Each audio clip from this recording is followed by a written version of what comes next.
السلام عليكم، معكم مريم شهيوات مغربيه. كنتمنى تكونوا بخير وعلى خير وانتم كتشاهدوا هذا الطبق هذا ولا هذا الطاجين هذا. اليوم ان شاء الله يا ربي غادي نصاوب معكم واحد الطبق كيجي غزال غزال. عندي هنايا الكرعين، اي الرجلين ديال العجل ولا ديال البقره. يمكن لكم تعملوا حتى على الرجلين ديال الماعز والسي ولا ديال الغلمي ولا اللي بغيتو. المهم هو كيجي احسن واحسن بديال الكرعين ديال البقر، هو اللي كيجي مزيون.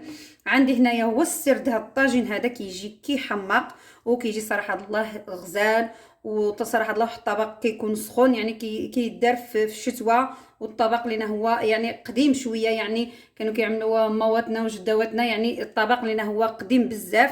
هي هاد البطاطا هادي، كاين اللي كيعيط لها البطاطا القصبيه، كاين اللي كيعيط لها هذاك تيتامبو، في الشمال كيعيطوا لها تيتامبو.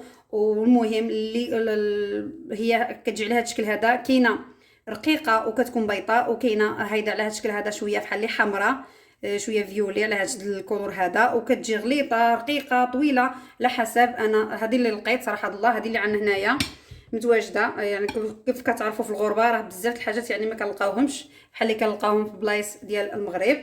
المهم غادي بالنسبه للمكونات، عندي هنايا الكرعين مقطعين ومغسولين، وعندي هنايا تيتامبو اولا بطاطا قصبيه، واحد البصله كبيره، واحد 4 ديال الفصوص ديال الثومه انا غادي نعمل مكمولين، واحد مطيشه صغيره، شويه ديال الربيع ومعدلوس. وعندي هنايا الحمص، يعني الحمص يمكن يكون عندكم مفسخ ولا يعني مقشر ولا مطيب ولا مسلوق، اللي بغيتو كتعملوه. انا عندي هنايا مطيب نص طيبه، وعندي الزيت العود. يمكن لكم تزيدوا حتى السمن، كيجي غزال صراحه الله. انا السمن حتى يقرب علينا طيب غادي نزيد واحد مغروفه. وبالنسبه للعطريه غادي نعملها معكم وانتم كتشوفوا معايا. غادي نبدا كنصب، بسم الله.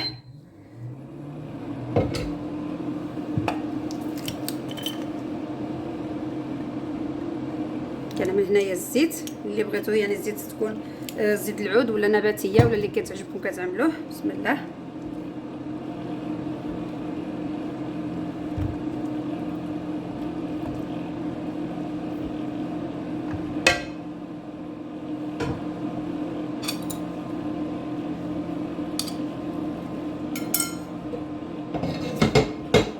غادي نقلي هنايا شويه مع البصله وديك الثومه.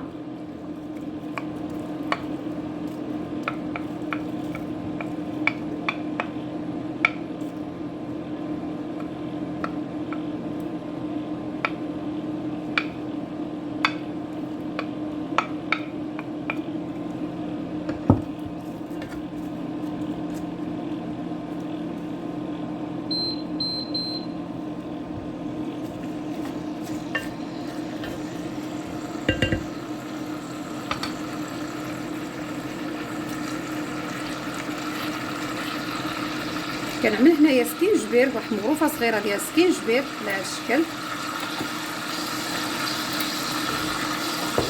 عندي اليبزار،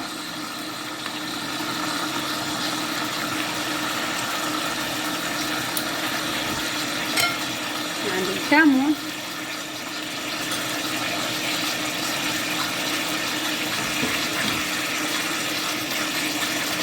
الخرقوم،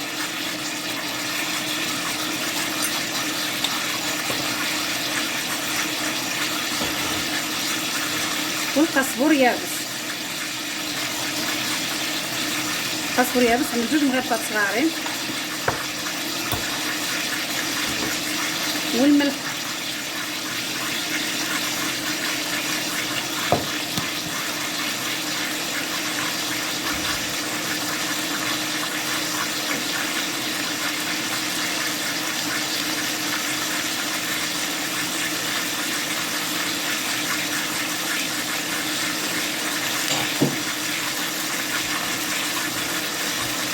غادي نزيد هنايا واحد 3 ديال الوريقات صغارين ديال سيدنا موسى، وغادي نزيد هنايا واحد 3 ولا 4 ديال الحار.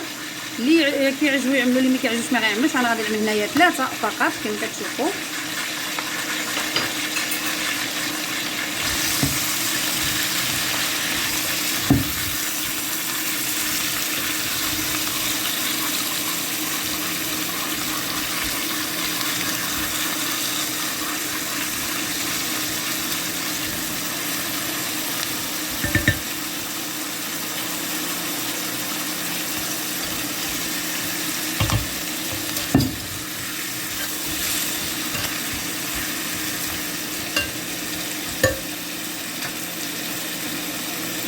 كنغطي عليه يتقلى شويه بديك لي كاما مع البصله، عاد كنزيدوا له هاد المطيشه وكنعملوا له الماء وكنخليوه يطيب حتى كيبدا كيدخلوا طيب. كما كنعرفوا الكرعين كيشدوا شويه الطياب وكاين اللي كيطيبوا دغيا. انا كتشوفوا معايا ما عملتش الكوكوط ولا طنجره الضغط، عملت غير هاد الطاجين اللي كيكون ثقيل هو اللي عملت فقط، وغادي نخليها طيب بشويه عليها. وهي بصراحه الله اكله قد ما طابت بشويش عليها كتجي لذيذه احسن.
غادي نعمل له هنايا الماء الكافي فاش يطيب، وكل مره نطلعوا عليه شوفوا واش نزيدوه الماء ولا لا. صافي على هذا الشكل. صافي الماء عندي سخون شويه ماشي بارد، يمكن لكم تعملوا الماء طايب كما كتشوفوا. غير خويت الغليه طلعت. صافي كنخليه هنايا حتى كيدخلوا الطياب هاد اللحم ديالنا ولا الكرعين ديالنا. عاد كنرجعوا باش كنزيدوا له البطاطا القصبيه ومع الحمص اللي باقي لنا. غادي نغطيوها ونخليوها طيب.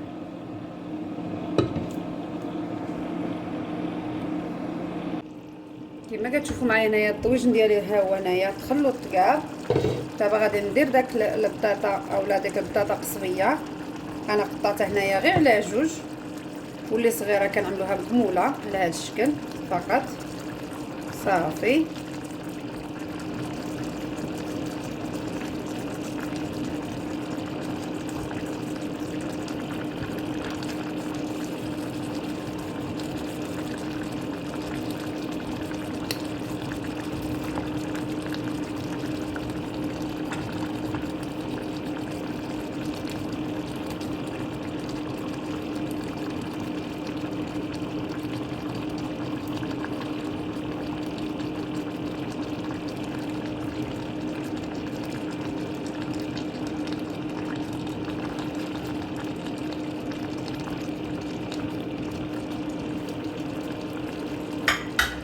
صافي. انا هنايا غنزيد له واحد شويه ديال الربيع.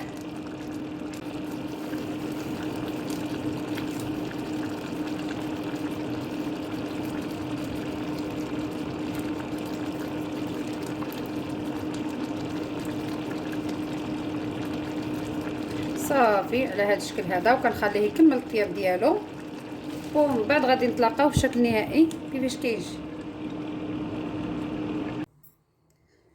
كما كتشوفوا معايا هذا هو العشاء ديالنا وجد. انا صراحه الله درتو للعشاء، جا صراحه الله فنيون. يمكن لكم ديروه للغدا ولا للعشاء. انا قدمته هنايا مع الخبز ديال الذره. ان شاء الله يا ربي شي نهار غادي نشارك معكم الطريقه. عندي ديجا مطيب يعني بحال شكل باغيط وقطعته. صراحه الله كيجي فنيون في داك الطريفات ديال الذره. وبالنسبه للطاجين ديالنا كيجي على هذا الشكل هذا، كيجي معسل كيجي غزال صراحه الله، واقف في المرقه ديالو. كما كتشوفوا هنايا غادي نهز واحد بطاطا هنايا كيجي على هذا الشكل هذا، كتجي دايبه صراحه الله، كتجي فنه. وبالنسبه للحيمه حتى هي راها طايبه دايبه صراحه الله، دايبه كما كتشوفوا كتجي فنه، كتقطع بكل سهوله، كتجي على هذا الشكل، كتجي صراحه الله فتيه، كتجي طايبه. وبالنسبه للمرقه كما كتشوفوا كيبقى واقف الزويته ديالو، كيجي فنيون. كنتمنى تجربوا الطريقه وتنال الاعجاب ديالكم. انا قدمته هنايا مع شويه ديال الزيتون، والحار اللي بغى يزيد الحار، ولا الحامض اللي بغيتو كتزيدو وبالصحه والراحه. والسلام عليكم الى فيديو قادم ان شاء الله.